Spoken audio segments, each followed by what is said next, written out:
Comrade Premalata and Comrade Mohana, who are presiding over this women's session of the 16th All India Conference of the Canara and Staff Union. Most respected office bearers, particularly your President, Comrade G.M. Nayak, and your General Secretary, Comrade Rajagopal. Delegates who have come to attend this conference from different parts of the country, and particularly my dear sisters who are here for this women's session.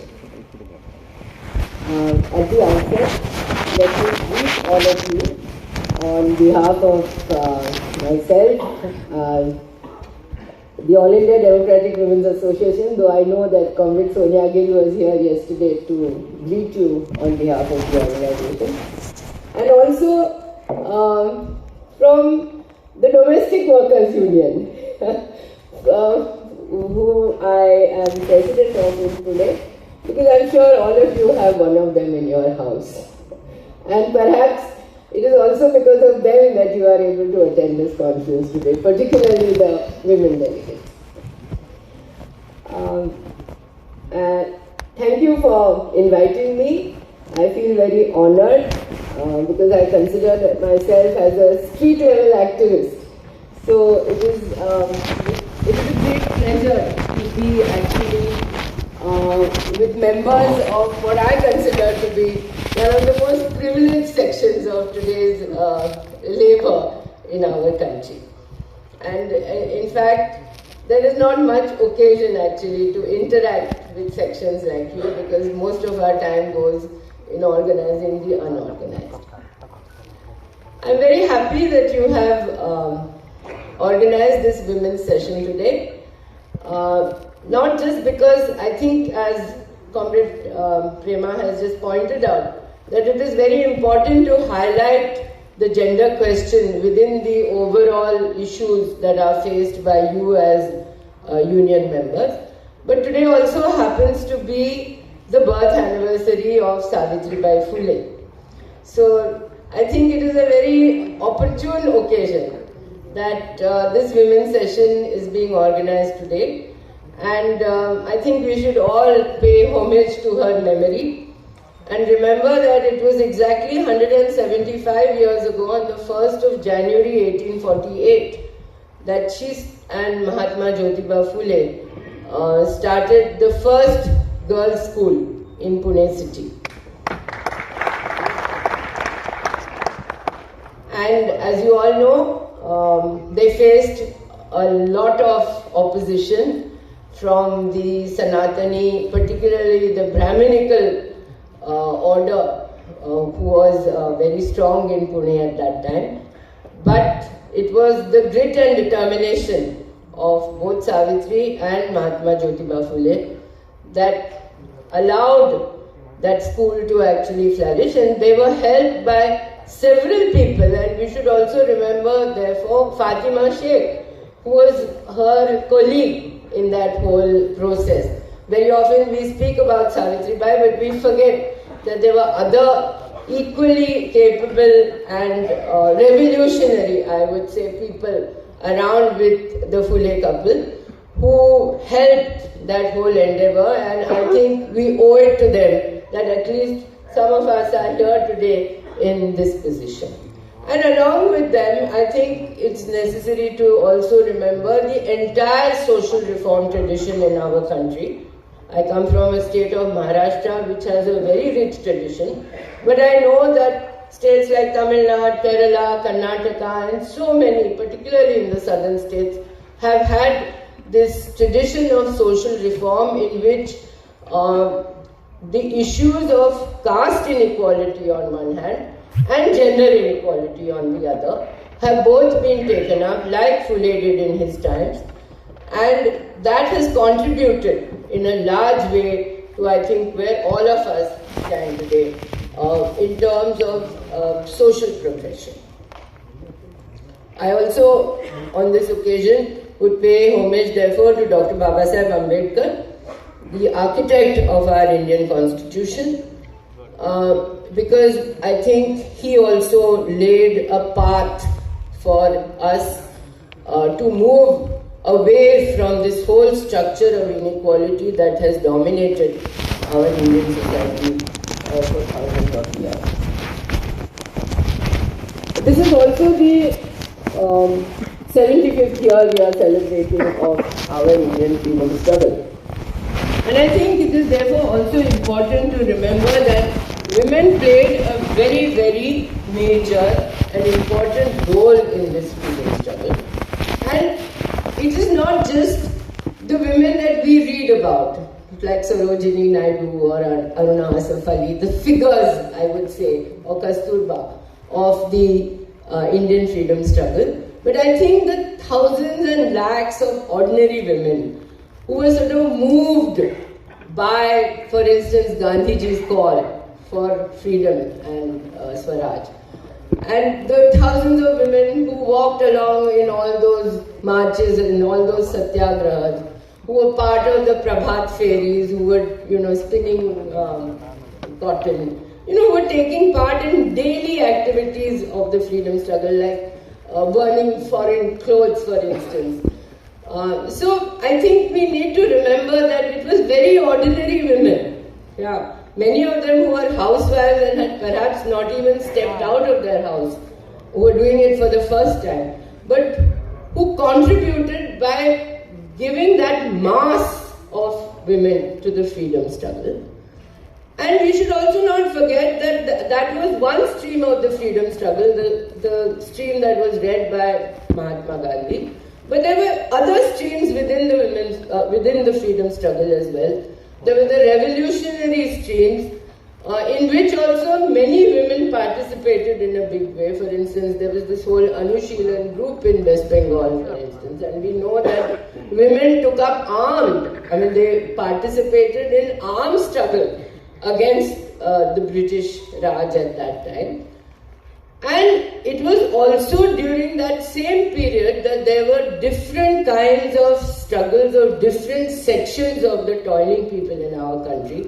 Whether it was the peasant movement, for instance, like in Maharashtra, that was led by Comrade Godavari Parulekar, or whether it was the Telangana movement, or whether it was Punnapra Vayalar in Kerala. In every state, modern Indian state that we have today, but in every part of the country there were struggles going on, whether it was of the peasants, whether it was of the workers, whether it was about, ordinary people struggling for food and security at that time.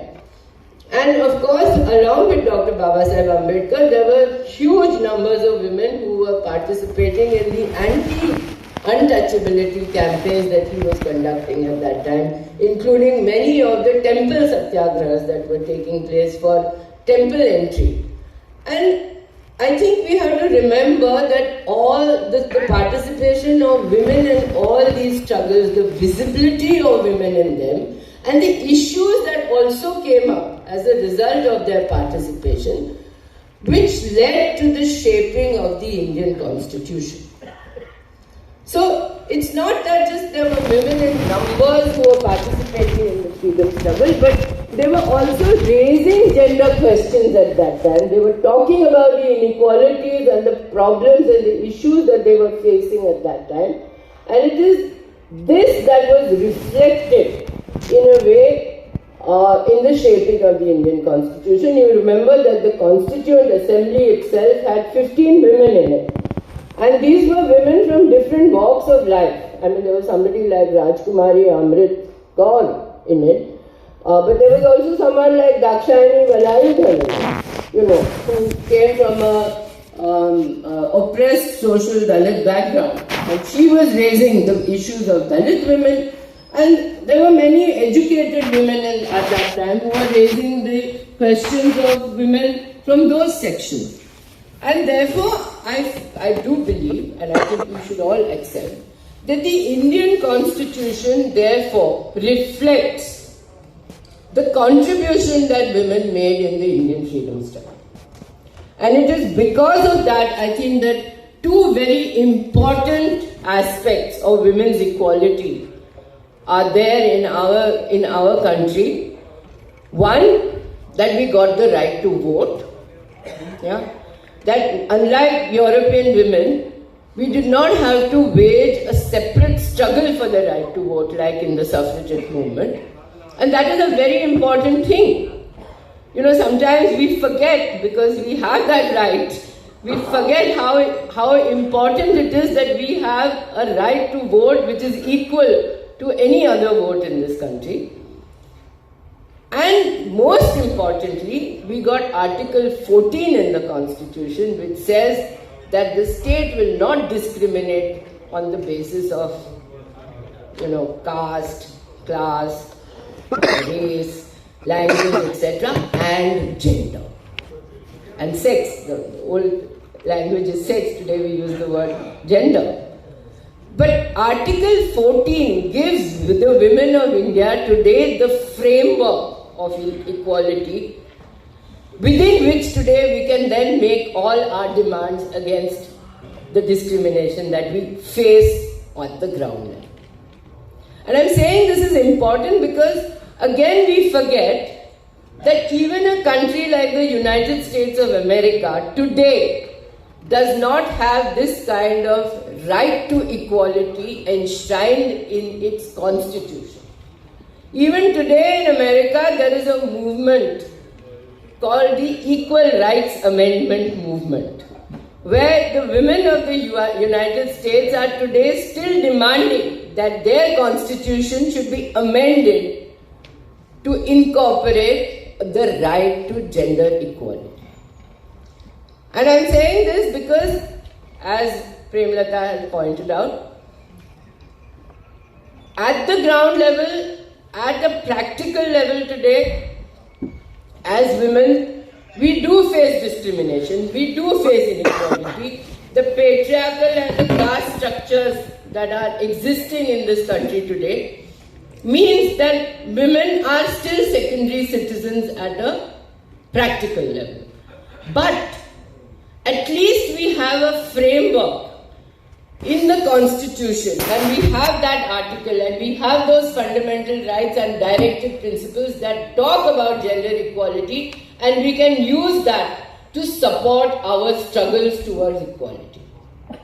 And I think it's very important that we remember this, and we recall that this is a contribution of our earlier generations that fought for this idea of India and the Indian Constitution the way it is today. And it is on that basis that we can continue our path and our struggles.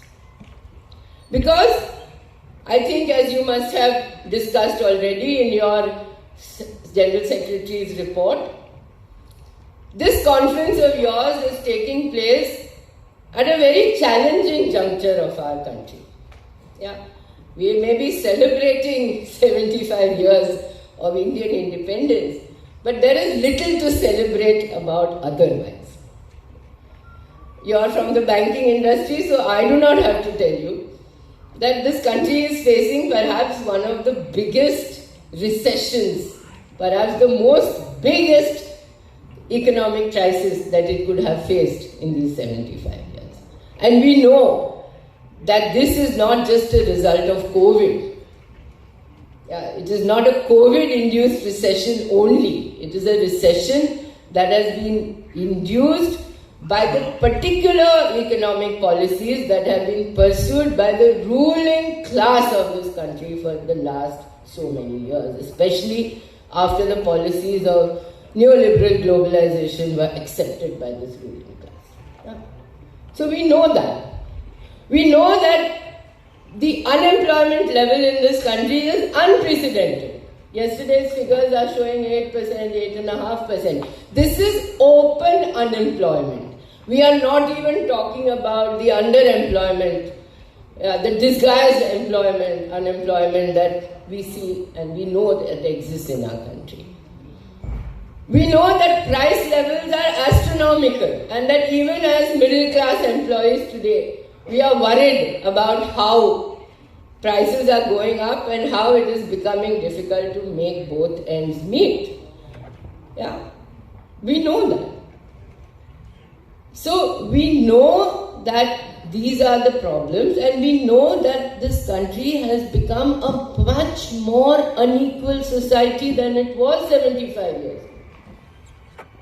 That the top 10% of the population today commands over 60% of the total wealth in this country, whereas the bottom 50% have only 6%. I mean, look at the reversal in figures.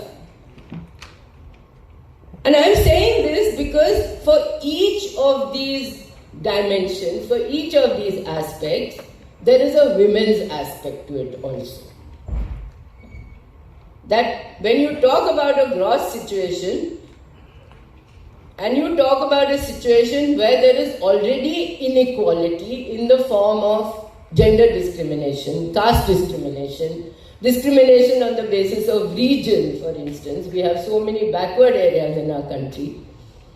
You go 50 kilometers away from Mumbai and you will see what development is. Yeah. So in this situation, there is a women's dimension to all these aspects that we need to take into consideration. I'm not going into great detail, but I want to say that when we say there is inequality, and we say that 10% has 60% of the wealth, but what about women? How many of us actually own the house we live in? I mean, some of us may do because we are bank employees and we are paying EMIs. But we may be paying those EMIs to someone else. Let's look at the mass of agriculturist women today who work on the land but do not own it. So this is what I'm saying when I'm saying that when inequality increases, it not only increases at a general level, but then when you think about all those sections within who are already facing an unequal situation, you will see that inequality for those sections is going up. Women are one of those victims. It's the same with unemployment. Today we are saying there's 8% unemployment. The government never comes out with gender disaggregated figures.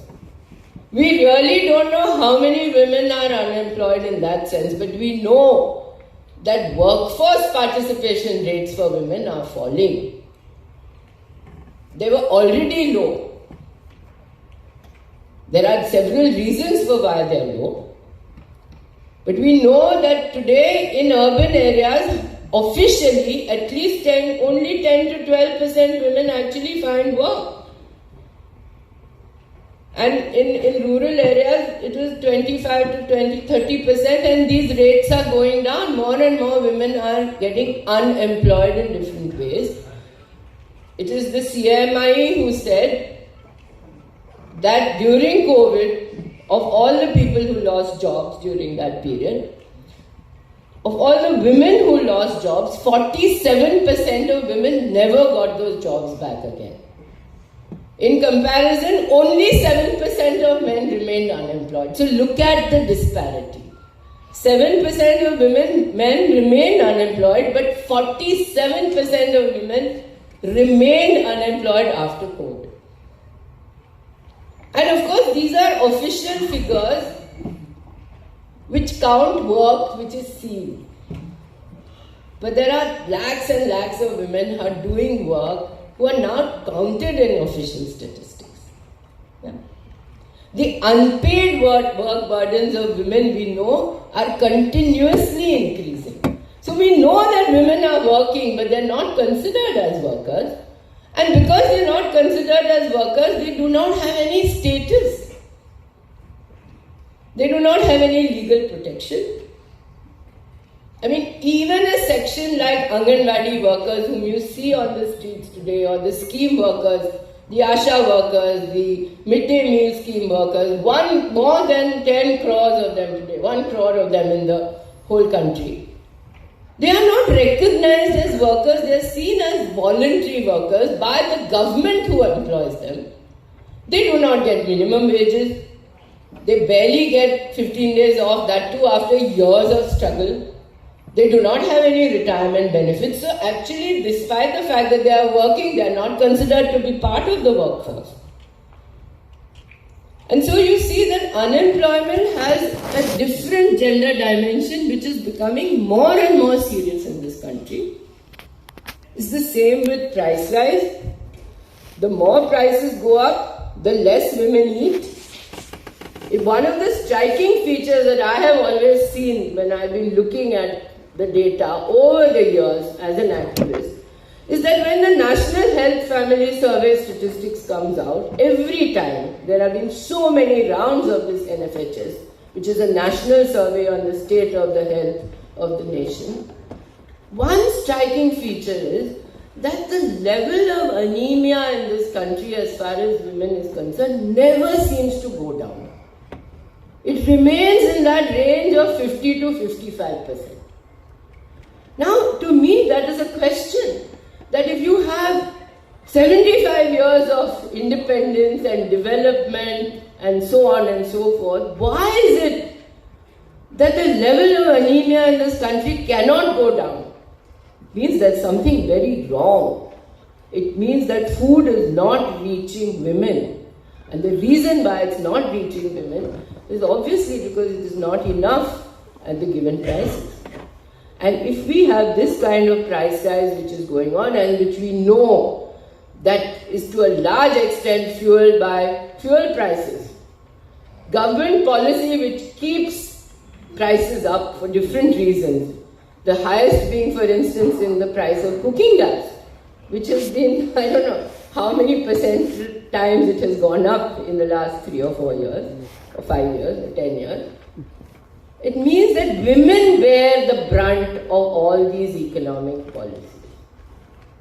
So whether it is recession which throws women out of work, whether it is existing structural unemployment which keeps women out of the workforce, whether it is price rise, whether it is inequality, these are questions that we all face as citizens of the country, but as women, there is an extra unequal dimension that we need to take into account.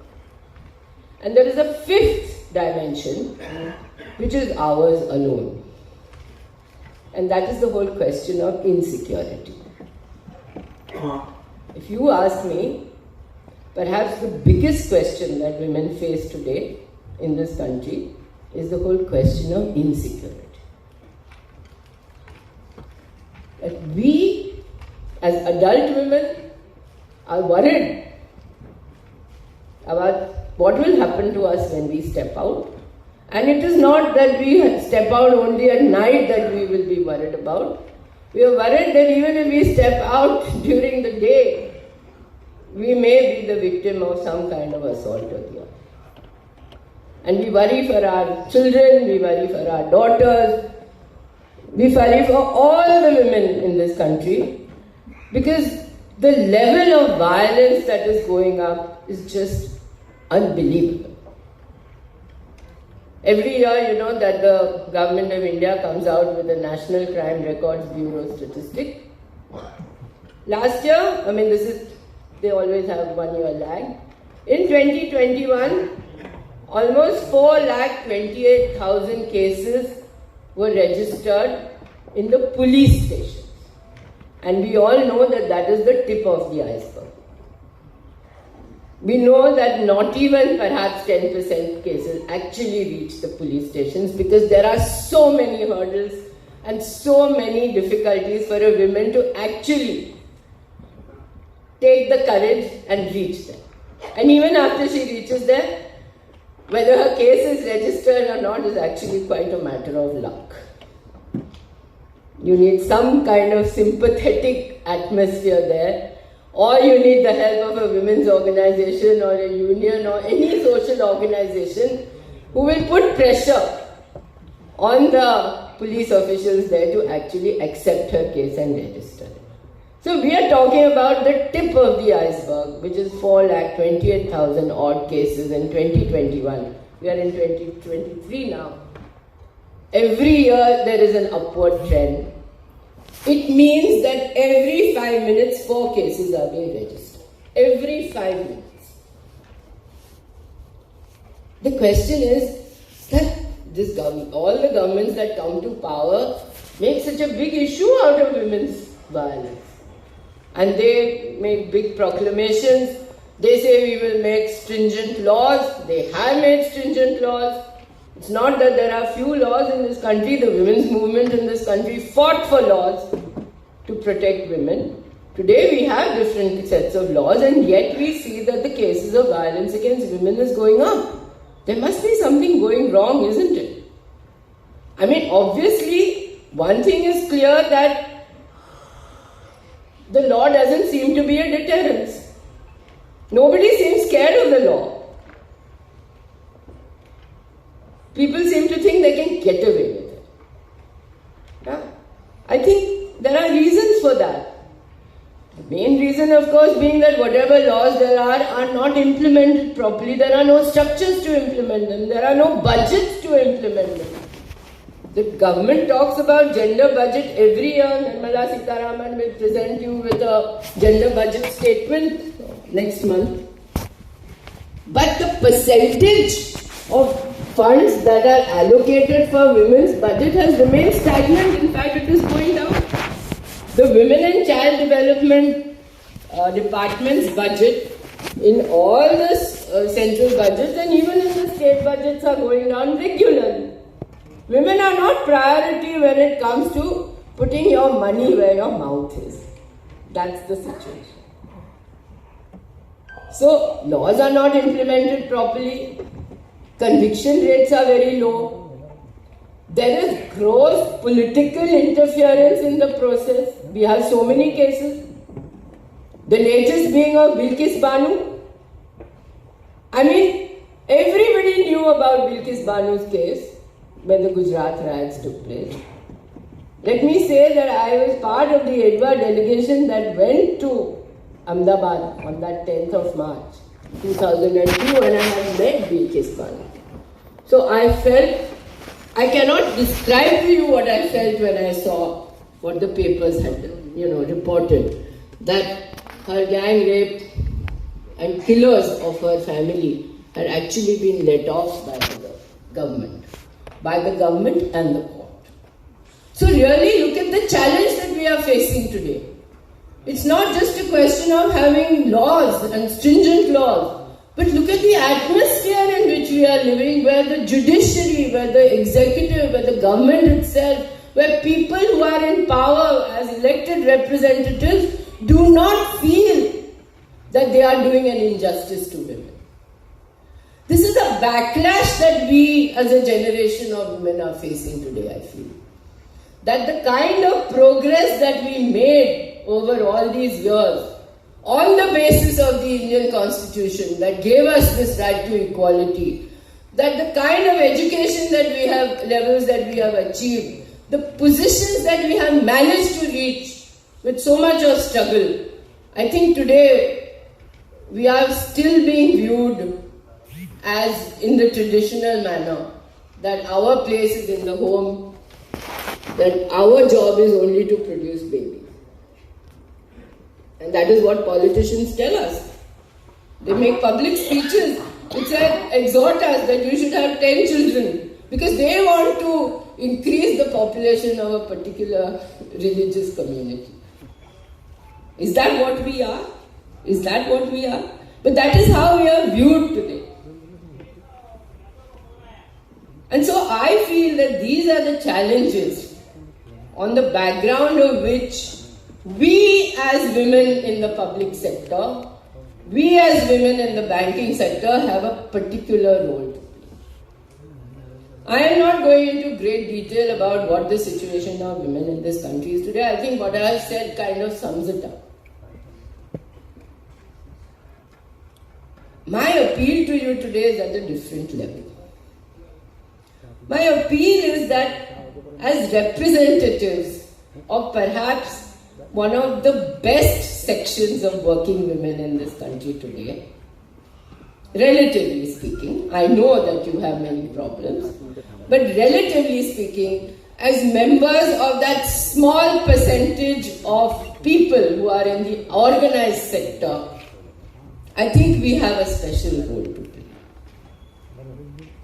I was looking at some of the data and I found it interesting that actually, I was surprised. I thought there were more women in banks.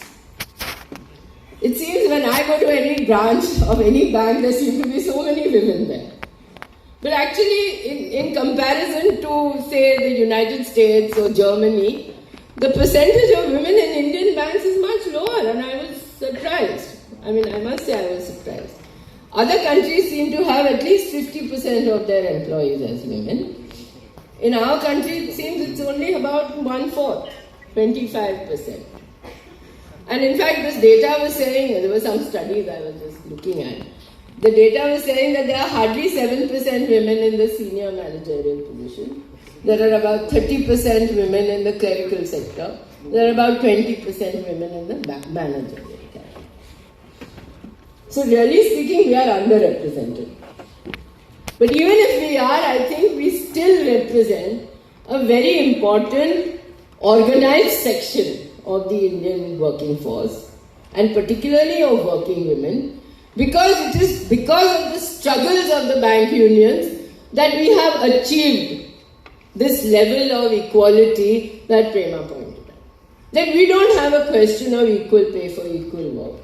We have maternity benefit as a right. Yes, the question of leave is there, but at least we have a minimum number of leaves. We have all the public holidays. We have many privileges that women from the unorganized sector or even women in industry, for instance, do not have. Even in the organized sector, in other sections. And there I think we have to give credit to the fact that it has been the bank unions over all these years who have made these demands on our behalf. But I think we need to do much more. Forgive me if I do a little bit of plain speaking. But coming from where I am, which is working in the unorganized sector and looking at all the problems of unorganized sector women, I feel I have to say this. I found it interesting that Prema said that leave was an issue. I just came back in September from an All India Convention of Domestic Workers, and one of the comments that one of our CITU leaders said was that, there seem to be less domestic workers here and more of organizers, meaning non-domestic workers who are part of the delegation. And perhaps he was, being a little, teasing us. But it's the domestic worker delegates who got up in the conference and pointed out and said that there would have been many more delegates from the domestic workers here, but the question was that they did not get leave. And because their employers, and by the way, that's you and me, because their employers would not give them leave and they feared that they would lose their jobs, particularly in a post-COVID situation, that many of them could not make it, despite the fact that they wanted to come to the convention, wanted to say what they wanted to say, wanted to put their issues, wanted to participate. So yes, there is a question, but there is a slightly different dimension to it. But I think what you said is very correct, that as working women, one of our biggest problems that continues throughout is the fact that we have to carry the double burden. You talked about leave and why you need leave. No woman takes leave for personal reasons. Personal. Rarely. I think we should do a survey. No, I'm being serious about it.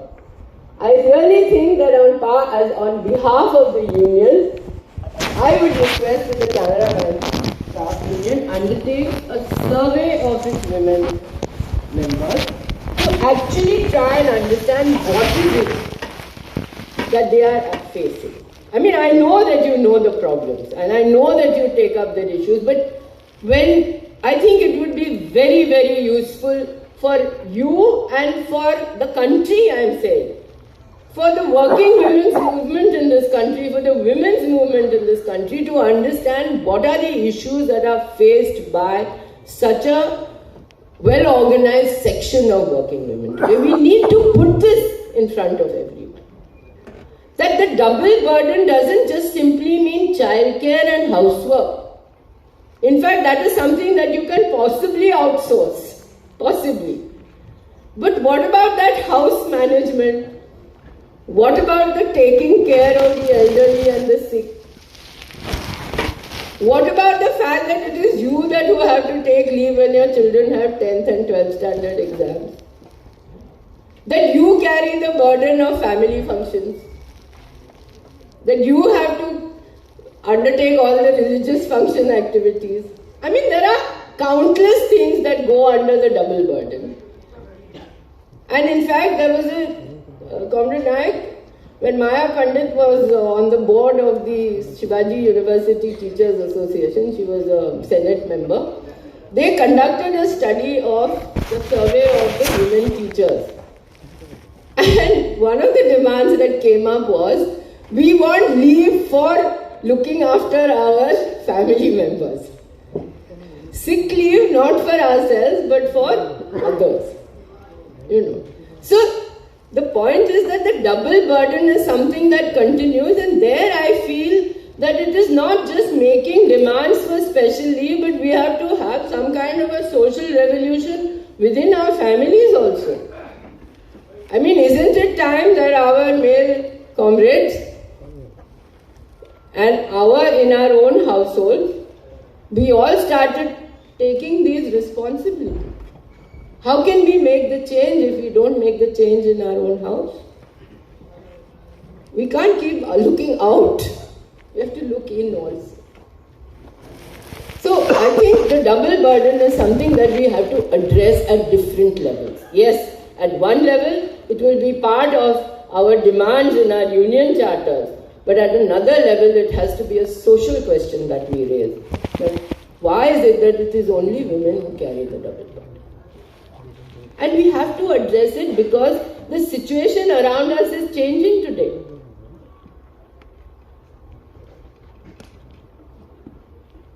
We are being called upon to do night work. We are being called upon, I mean, I'm talking now in general. We are called upon to do night work. We have to do extra duties. We have to go and live in places which make us much more vulnerable. And we carry all this with us. I mean, if some of you are from Mumbai, you know that a Mumbai local ladies compartment shows you that double burden. In the morning, there are women who are doing office work in the compartment. In the evening, they are cleaning vegetables, making phone calls, telling their maids what to do. That is how it is. So I think this is something that we have to talk about, because at one level, this is the unpaid burden of women's work. The unpaid burden of women's work that is increasingly bad. There are other questions that I am sure you are addressing, but I am just flagging. And I think sexual harassment at the workplace is also another issue. Yeah, is it time? I will wind up soon. Sexual harassment at workplace is another issue. I know that there will be internal committees in all the establishments. I know that some of you will be members of those committees. I know that the union will take up cases. But sexual harassment has different dimensions. It is not just a question of a physical assault or whatever. It is the general discrimination that women face that Prema talked about. The fact that you have to be constantly aware and on guard all the time as women. And I think as unions, we need to have programs and create an atmosphere of equality at the workplace. And it is not so easy, because each of us brings with us our own social baggage to the workplace.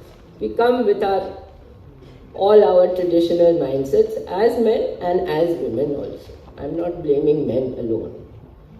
We all come with those with those preconceived notions. And I really think that we have to have spaces where some of these things can be discussed a little more informally, a little more, openly, without hurting anybody, without making an issue about these things. And I think, I don't know, but maybe having some kind of women's cell within the union where this space is available today would make a difference. And I think we need to really take this up, because I'm just saying, as a women's activist, having worked for so many years in the movement and with working women, when you talk informally, you know that there are these issues. But within a formal structure, nobody wants to say anything. And one of the reasons is because in our Indian society, a woman who complains herself is stigmatized.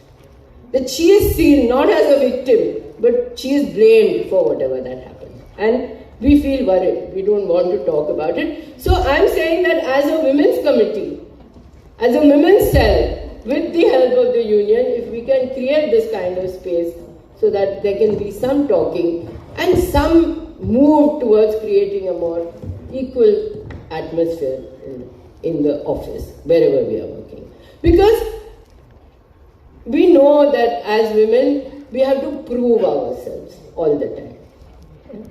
That we may be even better sometimes, but we always have to work harder to show that we are better. And this kind of discrimination, this kind of unequal atmosphere, this sense of competition that exists somewhere, we have to kind of mitigate it.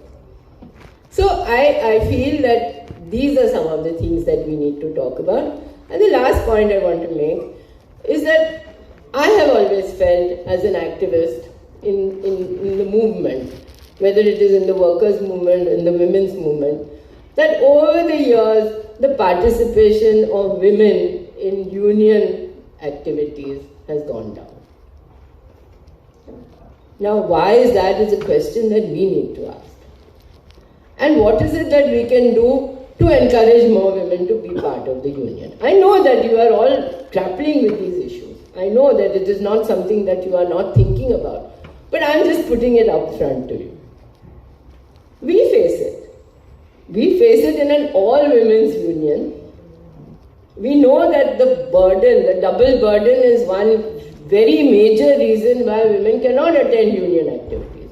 Because there is always work to be done at home. So how do you find the time?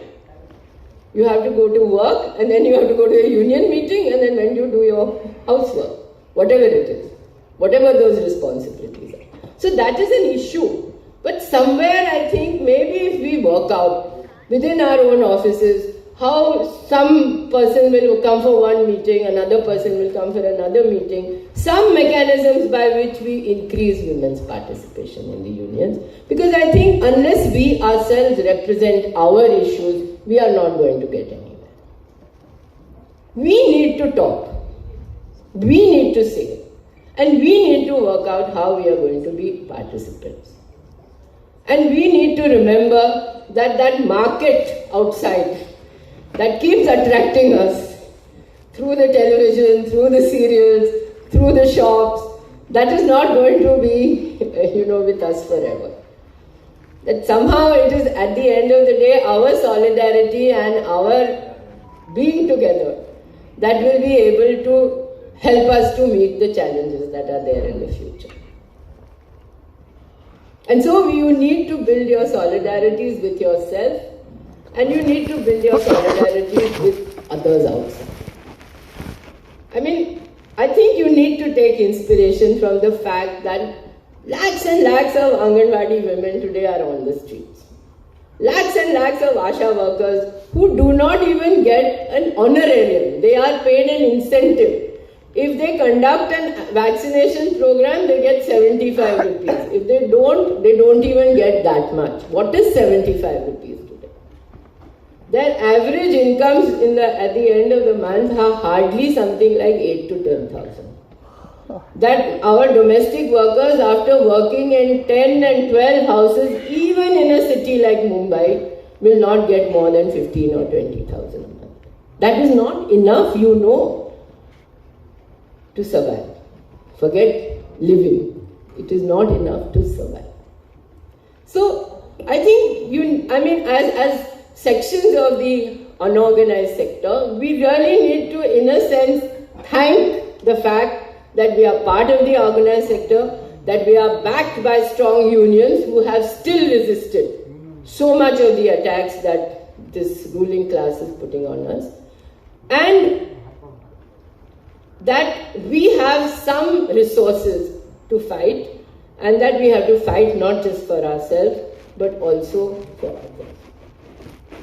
When I was reading some of the reports and studies of bank workers, it was very interesting that one of the reports quoted some bank employees, and they said that, why do managements prefer women? They said because they work hard, they're sincere, you can give them extra work and they'll do it, yeah? They don't complain. These were some of the reasons. But what struck me and what worried me in a sense, they said they don't take part in unionization. So they prefer them. And I thought that was a warning sign for all of us. I don't think that should be the reason why managements prefer women. Management should prefer women because they are good at their work. That's it.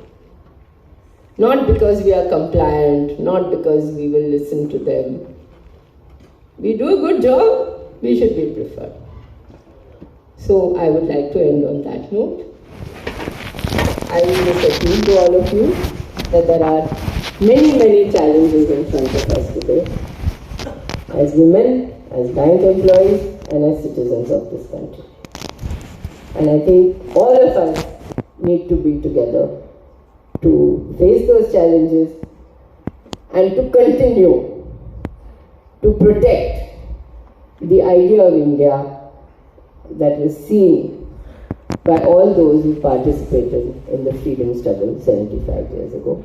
Thank you very much.